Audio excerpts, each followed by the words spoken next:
బాబాయ్, ఈ లెనిన్ వచ్చాడు.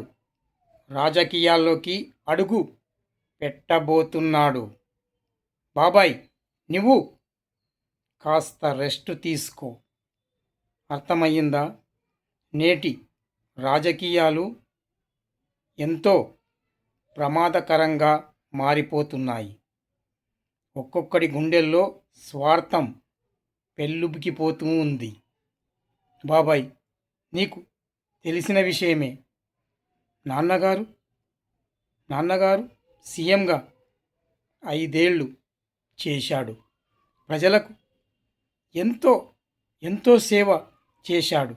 చివరకు నాన్న అసెంబ్లీకి సైకిల్పై వెళ్ళాడు. ప్రజలంటే ప్రాణం, ప్రజాసేవ అంటే ఎంతో ఇష్టంగా చేశాడు.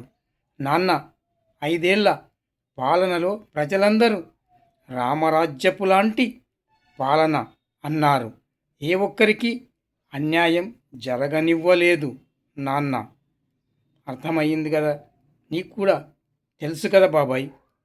కానీ ఇప్పుడు రాజకీయాలు పూర్తిగా మారిపోయాయి. ప్రజాసేవ చేద్దామనే ఉద్దేశాలు పేరుకు మాత్రమే ఉన్నాయి. కానీ ఏ ఒక్క నాయకుడైనా నిస్వార్థంగా సేవ చేయగలుగుతున్నాడా? ఒక్కరినైనా చూయించు బాబాయ్. 1,000 కోట్ల ఆస్తులు ఒక్కొక్క ఎమ్మెల్యేకు. ఎందుకు బాబాయ్? ఒక్కడు జీవించడానికి ఇన్ని 1,000 కోట్ల ఆస్తులు అవసరమా? మన దేశంలో ఎంతో ఎంతో లక్షల మంది నిరుద్యోగులు ఉన్నారు. వాళ్లకు ఉద్యోగాలు లేవు. పేదరికంతో కోట్ల మంది బాధపడుతూ ఉన్నారు. తిండికి లేక చచ్చిపోతున్నారు ఆకలి చావులతో. అలాంటి సమస్యలను పరిష్కరించేది ఈ నాయకులే. కానీ ఏం చేస్తున్నారు? అనవసరపు ఈగోలతో వీళ్ళందరూ టైంపాస్ చేస్తున్నారు. గెలిచాక బ్లాక్ మనీ కోసం ట్రై చేస్తున్నారే తప్ప నిస్వార్థమైన ప్రజాసేవ చేయడానికి వెనకాడుతున్నారు. అందుకే ఈ లెనిన్ అడుగు పెడుతున్నాడు రాజకీయాల్లోకి. కానీ నాన్న ఎలా చనిపోయాడో తెలుసు కదా బాబాయ్. చివరిసారిగా హెలికాప్టర్లో వెళ్ళాడు. కానీ ప్రమాదవశాత్తు చనిపోయాడు. కానీ అది ప్రమాదమా, కావాలని చేశారా? ఇంతవరకు ఏ ఒక్కరు కూడా తేల్చలేకపోతున్నారు. ఏం చేయను బాబాయ్, ఏం చేయను. వాళ్ళందరినీ ఏదో శిక్షించాలనే ఉంది నాకు. కానీ మళ్ళీ నేను సీఎంగా గెలిచాకే నేను నాన్నగారు ఎలా చనిపోయాడో కూడా నేను ఆరా తీస్తాను. నిజమైన దోషులకు కోర్టు ద్వారా ఉరిశిక్ష పడేలా నేను చేస్తాను బాబాయ్, నేను చేస్తాను. నువ్వు కాస్త రెస్ట్ తీసుకోవాలి బాబాయ్, రెస్ట్ తీసుకోవాలి. బాబాయ్, హోమ్ మినిస్టర్ కూతురితో నాన్న ఉన్నప్పుడు నిశ్చితార్థం జరిగింది. ఈ మధ్యలో నేను వెళ్ళలేదు. ఇప్పుడు వెళ్ళి నేను పెళ్ళి ముహూర్తాలు ఎప్పుడు పెడతాడో హోమ్ మినిస్టర్ మామయ్యను అడిగి వస్తాను. బాబాయ్, నువ్వు వెళ్ళకూడదు. అతను ఏమైనా రిజెక్ట్ మాటలు చెప్తే అది విని నీవు తట్టుకోలేవు. అందుకే నేనే వెళ్ళి హోమ్ మినిస్టర్ మామయ్యతో విషయాన్ని తేల్చుకొని వస్తాను బాబాయ్, వస్తాను. నమస్కారాలు మామయ్య, హోమ్ మినిస్టర్ మామయ్య. బాగున్నారా? ఆ రోజు ప్రియకు నాకు నిశ్చితార్థం జరిగింది. మళ్ళీ ఇప్పుడు ముహూర్తం పెట్టుకుంటే ప్రియను నేను పెళ్లి చేసుకుంటాను. మామయ్య, ఏంటి నీవు అంటున్నది? ఈ పెళ్ళి జరగదా? ఏంటి మామయ్య, నాన్నగారు ఉన్నప్పుడు మీరే కదా మా ఇద్దరికి నిశ్చితార్థం చేశారు. కానీ ఇప్పుడు ఇలా నిజమైన నాయకుడిలా నాలుక నాలుక మార్చి మాట మార్చి చెప్తున్నారు. మీకిది న్యాయం కాదు. ప్రియా, నేను ప్రేమించుకున్నాము. నీకు ఆ విషయం తెలుసు కూడా. ఆ రోజు నాన్న ఉన్నప్పుడు మా పెళ్ళికి మీరే అంగీకరించారు. అంటే నాన్న చనిపోగానే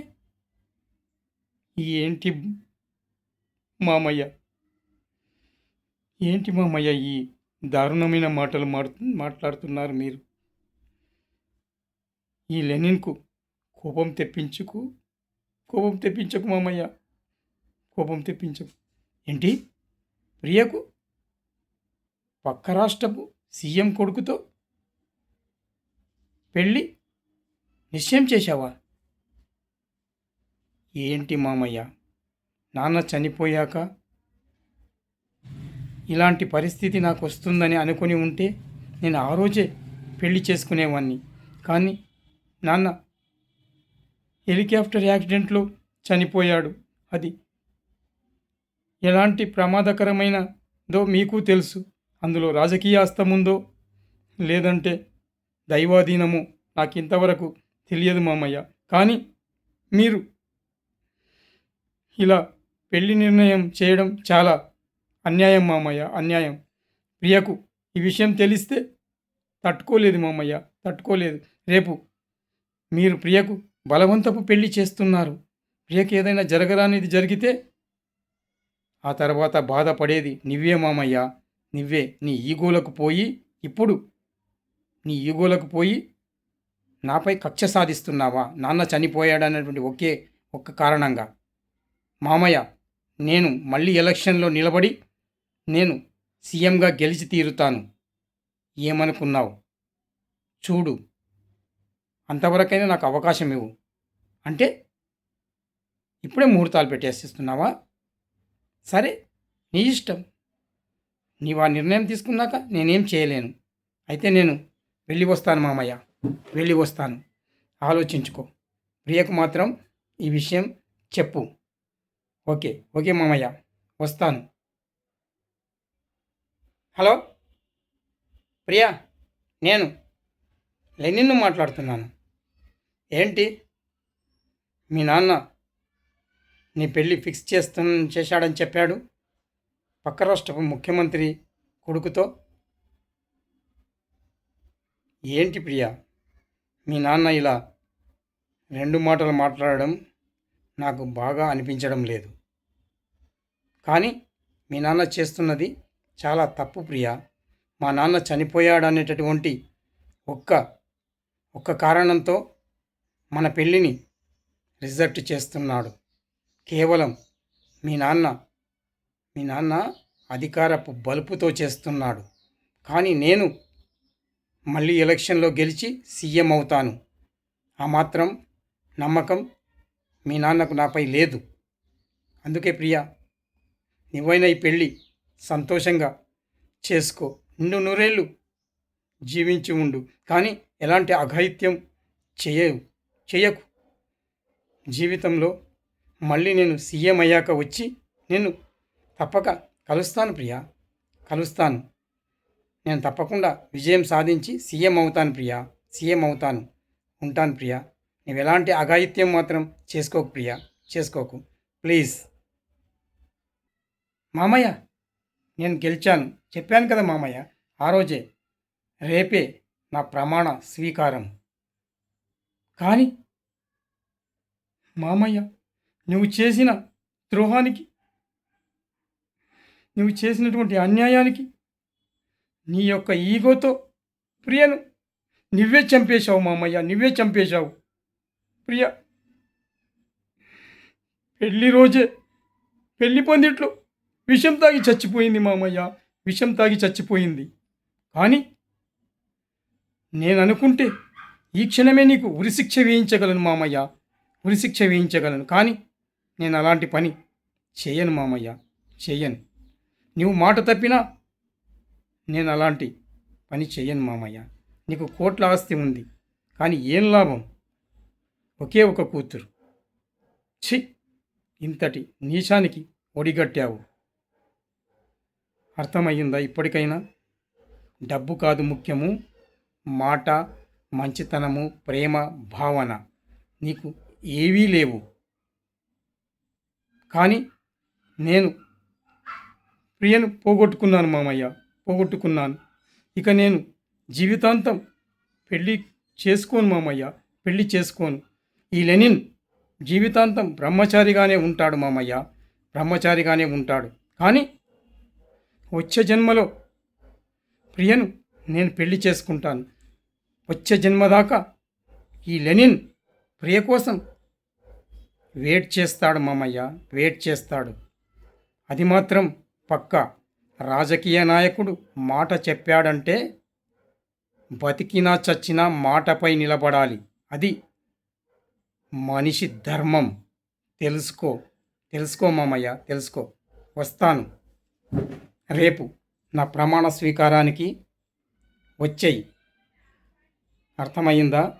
వచ్చి చూడు నా వైభవం ఎలా ఉంటుందో, నా విజయం ఎలా ఉందో, నా నిస్వార్థమైనటువంటి పాలన, నేను చేసినటువంటి ప్రజలకు వాగ్దానాలు అన్నీ ఒక్కొక్కటిగా నేను నెరవేరుస్తాను. ప్రజలను నేను నా గుండెల్లో పెట్టుకొని పూజిస్తాను. ఓటరు దేవుళ్ళే నాకు ప్రత్యక్ష దైవాలు.